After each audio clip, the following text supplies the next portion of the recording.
जय हिंद साथियों। आज से हम स्टार्ट करेंगे 60 डेज लूसेंट चैलेंज, जिसमें हम पूरी लूसेंट बुक को 60 डेज में लर्न कर लेंगे। साथ ही लर्न करने के लिए कुछ ट्रिक का भी यूज़ करेंगे। तो चलिए बिना टाइम वेस्ट किए शुरू करते हैं आज का फर्स्ट टॉपिक, जो कि है हिस्ट्री। भारत का इतिहास। उत्तर में हिमालय से लेकर दक्षिण में समुद्र तक फैला यह उपमहाद्वीप भारतवर्ष के नाम से ज्ञात है, जिसे महाकाव्य तथा पुराणों में भारतवर्ष अर्थात भरतों का देश तथा यहाँ के निवासियों को भारतीय अर्थात भरत की संतान कहा गया है। अब समझ में आ गया कि भारत को भारत क्यों कहा गया है, क्योंकि यह भरतों का देश है। यहाँ के निवासियों को भारतीय अर्थात भरत की संतान कहा गया है। भरत एक प्राचीन कबीले का नाम था। प्राचीन भारतीय अपने देश को जम्बूद्वीप अर्थात जम्बू यानी जामुन के वृक्षों का द्वीप कहते थे। प्राचीन ईरानी इसे सिंधु नदी के नाम से जोड़ते थे, जिसे वे सिंधु न कहकर हिंदू कहते थे। जैसे सिंधु सिंधु कोई बोलता रहे या बीच में कोई तोतला आ जाए या कुछ भी ऐसा प्रॉब्लम हो तो सिंधु सिंधु सिंधु आखिरी में गलत सलत होकर हिंदू हो जाता है वो। इसी तरह सिंधु को सिंधु सिंधु सिंधु बार बार कहिए तो कई लोगों से मुँह के सुन सुन के वो हिंदू हो गया। यही नाम फिर पूरे पश्चिम में फैल गया और पूरे देश को इसी एक नदी के नाम से जाना जाने लगा। यूनानी इसे इंदे और अरब इसे हिंद कहते थे। मध्यकाल में इस देश को हिंदुस्तान कहा जाने लगा। यह शब्द भी फारसी शब्द हिंदू से बना है। यूनानी भाषा के इंदे के आधार पर अंग्रेज इसे इंडिया कहने लगे। विंध्य की पर्वत श्रृंखला देश को उत्तर और दक्षिण दो भागों में बांटती है। उत्तर में इंडो यूरोपीय परिवार की भाषाएं बोलने वालों की और दक्षिण में द्रविड़ परिवार की भाषाएं बोलने वालों की बहुमत है। यानी कि दक्षिण में द्रविड़ परिवार की भाषाएं ज़्यादा बोली जाती हैं और उत्तर में इंडो यूरोपीय परिवार की भाषाएं ज़्यादा बोली जाती हैं। भारत की जनसंख्या का निर्माण जिन प्रमुख नस्लों के मिश्रण से हुआ है वे इस प्रकार हैं: प्रोटो ऑस्ट्रेलायड, पैलियो मेटेडेरियन, काकेशायड, निग्रोयड और मंगोलायड। प्राचीन इतिहास को अध्ययन की सुविधा के लिए 3 भागों में बांटा गया है: प्राचीन भारत, मध्यकालीन भारत और आधुनिक भारत। सबसे पहले इतिहास को 3 भागों में बांटने का श्रेय जर्मन इतिहासकार क्रिस्टोफ सेलियस, इनका नाम था क्रिस्टोफ सेलियस, जिन्होंने इतिहास को 3 भागों में बांटा था। ये एग्ज़ाम के पॉइंट ऑफ व्यू से काफ़ी इम्पोर्टेंट है। अब बात करते हैं हम लोग प्राचीन भारत की। प्राचीन भारतीय इतिहास का स्रोत। प्राचीन भारतीय इतिहास के विषय में जानकारी मुख्यतः 4 स्रोतों से प्राप्त होती हैं। पहला धर्म ग्रंथ, दूसरा ऐतिहासिक ग्रंथ, तीसरा विदेशियों का विवरण व चौथा पुरातत्व संबंधी साक्ष्य। धर्म ग्रंथ एवं ऐतिहासिक ग्रंथ से मिलने वाली महत्वपूर्ण जानकारी। भारत का सर्वप्राचीन धर्म ग्रंथ वेद है, जिसे संकलनकर्ता महर्षि कृष्ण द्वैपायन वेद व्यास को माना जाता है। वेद वसुधैव कुटुंबकम का उपदेश देता है। भारतीय परंपरा वेदों को नित्य तथा अपौरुषेय मानती है। वेद वसुधैव कुटुंबकम का उपदेश देते हैं। इसका अर्थ है कि पूरा विश्व एक परिवार है और भारतीय परंपरा वेदों को नित्य तथा अपौरुषेय मानती है। यानी अपौरुषेय का अर्थ होता है कि जो पुरुषों के द्वारा न बनाया गया हो, यानी देवताओं के द्वारा बनाया गया हो। वेद 4 हैं: ऋग्वेद, यजुर्वेद, सामवेद एवं अथर्ववेद। इन 4 वेदों को संहिता कहा जाता है। ऋग्वेद ऋचाओं की क्रमबद्ध ज्ञान के संग्रह को ऋग्वेद कहा जाता है। इसमें 10 मंडल, 1028 सूक्त एवं 10,462 ऋचाएँ हैं। अच्छा, ये 1028 सूक्त हैं वालखिल्य पाठ के 11 सूक्तों के सहित है। इन वेद के ऋचाओं को पढ़ने वाले ऋषि को होत्र कहा जाता है। ये एग्जाम के पॉइंट ऑफ व्यू से काफ़ी इंपॉर्टेंट है कि वेद के ऋचाओं को पढ़ने वालों को क्या कहा जाता है, तो होत्र कहा जाता है। इस वेद से आर्य के राजनीतिक प्रणाली, इतिहास एवं ईश्वर की महिमा के बारे में जानकारी मिलती है। विश्वामित्र द्वारा रचित ऋग्वेद के तीसरे मंडल में सूर्य देवता सावित्री को समर्पित प्रसिद्ध गायत्री मंत्र है। इसके 9वें मंडल में देवता सोम का उल्लेख है। ये काफ़ी इम्पोर्टेंट है। इसमें डायरेक्ट क्वेश्चन पूछता है एग्जाम में कि विश्वामित्र द्वारा कौन से वेद में कौन सा मंडल सूर्य देवता को समर्पित है, या फिर पूछेगा कि सावित्री को समर्पित है। तो आपको बताना होगा कि उसमें ऑप्शन कई दिए होंगे, तो उसमें आपको विश्वामित्र चूज़ करना है और तीसरा मंडल चूज़ करना है, तो ये याद रखिएगा। और ये भी पूछ सकता है कि गायत्री मंत्र की रचना किसने की, तो वो विश्वामित्र द्वारा की गई थी। इसके 9वें मंडल में देवता सोम का उल्लेख है। ये भी पूछ सकता है कि इसके 9वें मंडल में किसका उल्लेख है, तो देवता सोम का उल्लेख है। या उल्टा करके पूछ सकता है कि सोम का उल्लेख कहाँ है, तो ऋग्वेद के 9वें मंडल में है। इसके 8वें मंडल की हस्तलिखित ऋचाओं को खिल कहा जाता है।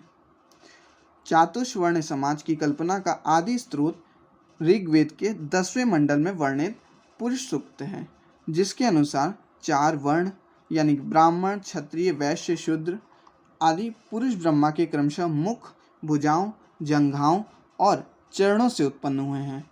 इसका अर्थ ये है कि जो 4 वर्ण हैं, जो कि ब्राह्मण, क्षत्रिय, वैश्य, शूद्र, ब्राह्मण यानी मुख से और क्षत्रिय भुजाओं से, क्योंकि उनमें बल होता है इसलिए क्षत्रिय भुजाओं से, वैश्य जंघाओं से और शूद्र चरणों से।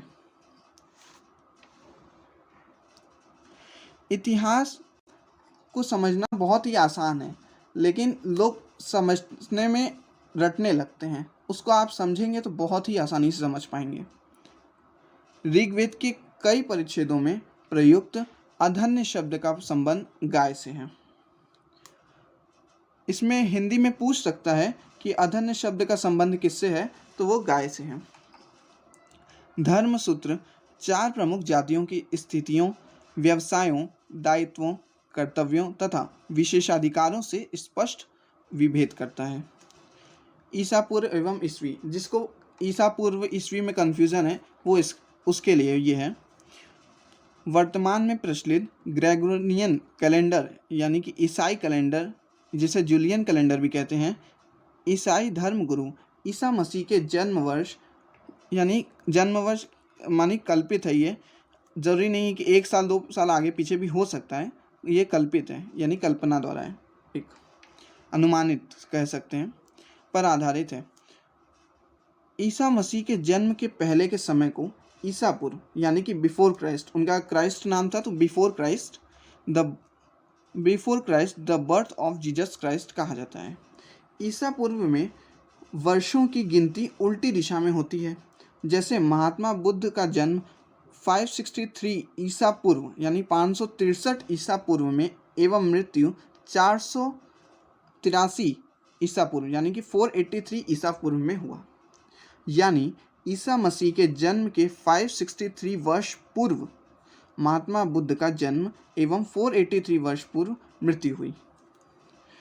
ईसा मसीह की जन्म तिथि से आरंभ हुआ सन ईस्वी सन कहलाता है। इसके लिए संक्षेप में ईस्वी लिखा जाता है। ईस्वी को लैटिन भाषा के शब्द एडी में भी लिखा जाता है। एडी यानी एनो डोमिनी, जिसका शाब्दिक अर्थ है in the year of lord. Vamanavatar के 3 पगों के आख्यान का प्राचीनतम स्रोत ऋग्वेद है। ऋग्वेद में इंद्र के लिए 250 तथा अग्नि के लिए 200 ऋचाओं की रचना की गई है। प्राचीन इतिहास के साधन के रूप में वैदिक साहित्य में ऋग्वेद के बाद शतपथ ब्राह्मण का स्थान है। शतपथ ब्राह्मण ग्रंथ है जो कि यजुर्वेद का है। यजुर्वेद सस्वर पाठ के लिए मंत्रों तथा बलि के समय अनुपालन के लिए नियमों का संकलन यजुर्वेद कहलाता है। इसके पाठकर्ता को अर्धव्यु कहते हैं। ये भी इम्पॉर्टेंट है कि इसके पाठकर्ता को अर्धव्यु कहते हैं। यजुर्वेद में यज्ञों के नियमों एवं विधि विधानों का संकलन मिलता है। इसमें बलिदान विधि का भी वर्णन है। यह एक ऐसा वेद है जो गद्य एवं पद्य दोनों में है। ये मोस्ट इम्पॉर्टेंट लाइन है कि ऐसा कौन सा वेद है जो गद्य एवं पद्य दोनों में है, तो यह यजुर्वेद है जो कि गद्य एवं पद्य दोनों में है। सामवेद। सामवेद का शाब्दिक अर्थ है गान। साम का शाब्दिक अर्थ है गान। इस वेद में मुख्यतः यज्ञों के अवसर पर गाए जाने वाले ऋचाओं यानी मंत्रों का संकलन है। इसके पाठकर्ता को उद्राट कहते हैं। इसका संकलन ऋग्वेद पर आधारित है। इसमें 1810 सूक्त हैं जो प्रायः ऋग्वेद से लिए गए हैं। इसे भारतीय संगीत का जनक कहा जाता है। ऐसा कौन सा वेद है जिसे भारतीय संगीत का जनक कहा जाता है, तो वो है सामवेद, और इसमें 1810 सूक्त हैं और इसके पाठकर्ता को उद्राट कहते हैं। ये मोस्ट इम्पॉर्टेंट 3 चीज़ें हैं। यजुर्वेद तथा सामवेद में किसी भी विशिष्ट ऐतिहासिक घटना का वर्णन नहीं मिलता। अथर्ववेद। अथर्वा ऋषि द्वारा रचित इस वेद में कुल 731 मंत्र हैं तथा लगभग 6000 पद्य हैं।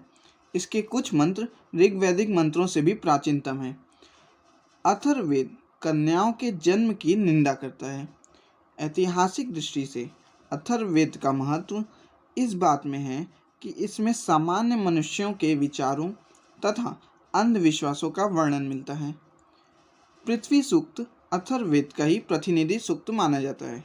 इसमें मानव जीवन के सभी पक्षों, गृह निर्माण, कृषि की उन्नति, व्यापारिक मार्गों का गहन यानी खोज, रोग निवारण, समन्वय, विवाह तथा प्रणय गीतों, राजभक्ति, राजा का चुनाव, बहुत से वनस्पतियों एवं औषधियों, शाप, वशीकरण, प्रायश्चित, मातृभूमि महात्म्य आदि का वर्णन किया गया है। कुछ मंत्रों में जादू टोने का भी वर्णन है। अथर्ववेद में परीक्षित को कुरुओं का राजा कहा गया है। तो ये मोस्ट इम्पॉर्टेंट लाइन है कि किस वेद में कुरुओं का राजा कहा गया है परीक्षित को, तो ये है अथर्ववेद। तथा कुरु देश की समृद्धि का अच्छा चित्रण मिलता है। ये भी इम्पॉर्टेंट लाइन है कि किस देश की समृद्धि का अच्छा चित्रण मिलता है अथर्ववेद में, तो यह है कुरु देश की।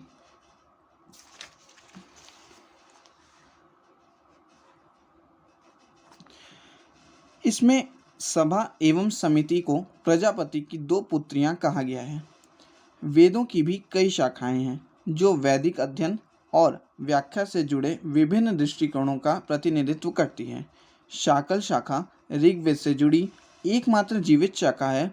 यजुर्वेद को शुक्ल यजुर्वेद और कृष्ण यजुर्वेद 2 शाखाओं में बांटा गया है। माध्य दिन और कार्णव शुक्ल यजुर्वेद तथा वात्स्ययन संहिता की शाखाएं हैं। कृष्ण यजुर्वेद से जुड़ी शाखाएं काठक, कनिष्ठल, मैत्रायणी और तैत्तिरीय हैं। कौथुम, रारायणी एवं जैमिनीय या तलवकार सामवेद की शाखाएं हैं। अथर्ववेद की शाखाएं शौनक और पेपलाद हैं। सबसे प्राचीनतम वेद ऋग्वेद, सबसे बाद का वेद अथर्ववेद है। यह मोस्ट इम्पॉर्टेंट है। ब्राह्मण, आरण्यक तथा उपनिषद। संहिता के पश्चात ब्राह्मणों, आरण्यकों तथा उपनिषदों का स्थान है। इनसे उत्तर वैदिक कालीन समाज एवं संस्कृति के विषय में जानकारी प्राप्त होती है। ब्राह्मण ग्रंथ वैदिक संहिताओं की व्याख्या करने के लिए गद्य में लिखे गए हैं। प्रत्येक संहिता के लिए अलग अलग ब्राह्मण ग्रंथ हैं, जिसे नीचे सारणी में दिया गया है। ऋग्वेद के ब्राह्मण ग्रंथ हैं ऐतरेय तथा कौशिकी। यजुर्वेद के ब्राह्मण ग्रंथ हैं सामवेद, तैत्तिरीय तथा शतपथ। सामवेद के हैं पंचविंशम और अथर्ववेद के हैं गोपथ। इन ब्राह्मण ग्रंथों से हमें परीक्षित के बाद और बिंबिसार के पूर्व की घटनाओं का ज्ञान प्राप्त होता है, यानी परीक्षित के बाद का समय और बिंबिसार के पूर्व की घटनाओं का ज्ञान प्राप्त होता है। ऐतरेय में राज्याभिषेक के नियम एवं कुछ प्राचीन राजाओं के नाम दिए गए हैं। शतपथ में गंधार, शल्य, कैकेय, कुरु, पंचाल, कोसल, विदेह आदि राजाओं का उल्लेख मिलता है। वैदिक साहित्य में ऋग्वेद के बाद शतपथ ब्राह्मण का स्थान है। आरण्यक में यज्ञ से जुड़े कर्मकांडों की दार्शनिक और प्रतीकात्मक अभिव्यक्ति है। उपनिषदों की संख्या 108 है, जिनमें 13 को मूलभूत उपनिषदों की श्रेणी में रखा गया है। इसमें यज्ञ से जुड़े दार्शनिक विचार, शरीर, ब्राह्मण, आत्मा तथा ब्रह्म की व्याख्या की गई है।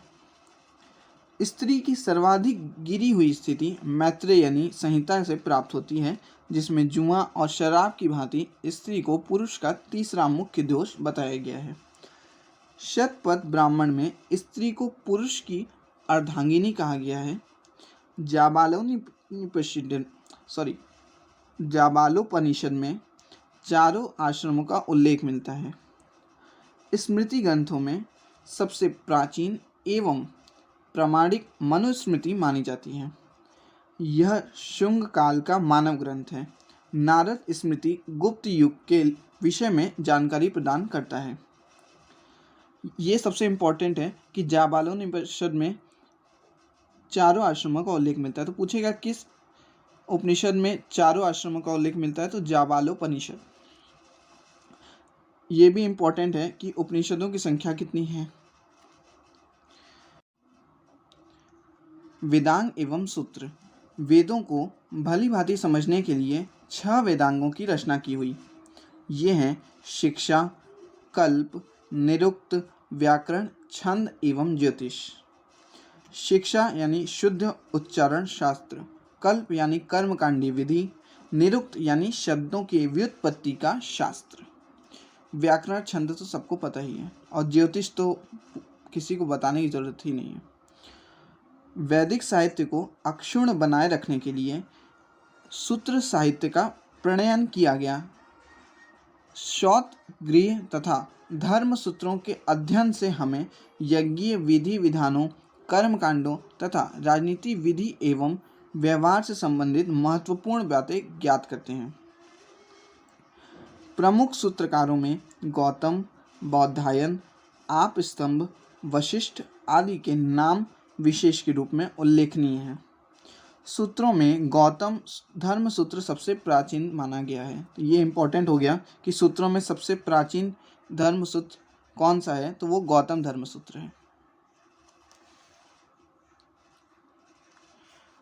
पुराण। भारतीय ऐतिहासिक कथाओं का सबसे अच्छा क्रमबद्ध विवरण पुराणों में मिलता है। इसके रचयिता लोमहर्ष अथवा इनके पुत्र उग्रश्रवा माने जाते हैं। इनकी संख्या 18 है, जिनमें से केवल 5 मत्स्य, वायु, विष्णु, ब्राह्मण एवं भागवत में ही राजाओं की वंशावली पाई जाती है। पुराणों में मत्स्य पुराण सबसे प्राचीन एवं प्रामाणिक है। ये इम्पोर्टेंट है कि पुराणों में सबसे पुराना पुराण कौन सा है, तो ये मत्स्य पुराण है, सबसे जो प्राचीन है और प्रामाणिक भी है। इसमें ये पूछ सकता है कि किस वंश से संबंधित कौन सा पुराण है, तो विष्णु पुराण मौर्य वंश से संबंधित, मत्स्य पुराण आंध्र सातवाहन शासकों से संबंधित और वायु पुराण गुप्त वंश से संबंधित। अधिकतर पुराण सरल संस्कृत श्लोक में लिखे गए हैं। स्त्रियां तथा शूद्र जिन्हें वेद पढ़ने की अनुमति नहीं थी, वे भी पुराण सुन सकते थे। पुराणों का पाठ पुजारी मंदिरों में किया करते थे। सामाजिक एवं सांस्कृतिक दृष्टि से अग्नि पुराण का काफ़ी महत्व है, जिसमें राजतंत्र के साथ साथ कृषि संबंधी विवरण भी दिया गया है। आज के लिए इतना ही रखते हैं। कल हम बौद्ध, जैन एवं अन्य साहित्य, विदेशी यात्राओं से मिलने वाली प्रमुख जानकारी, पुरातत्व संबंधी साक्ष्य से मिलने वाली जानकारी और प्रागैतिहासिक काल तक पढ़ेंगे। तब तक के लिए जय हिंद। भगवान आपको स्वस्थ रखे। Thank you.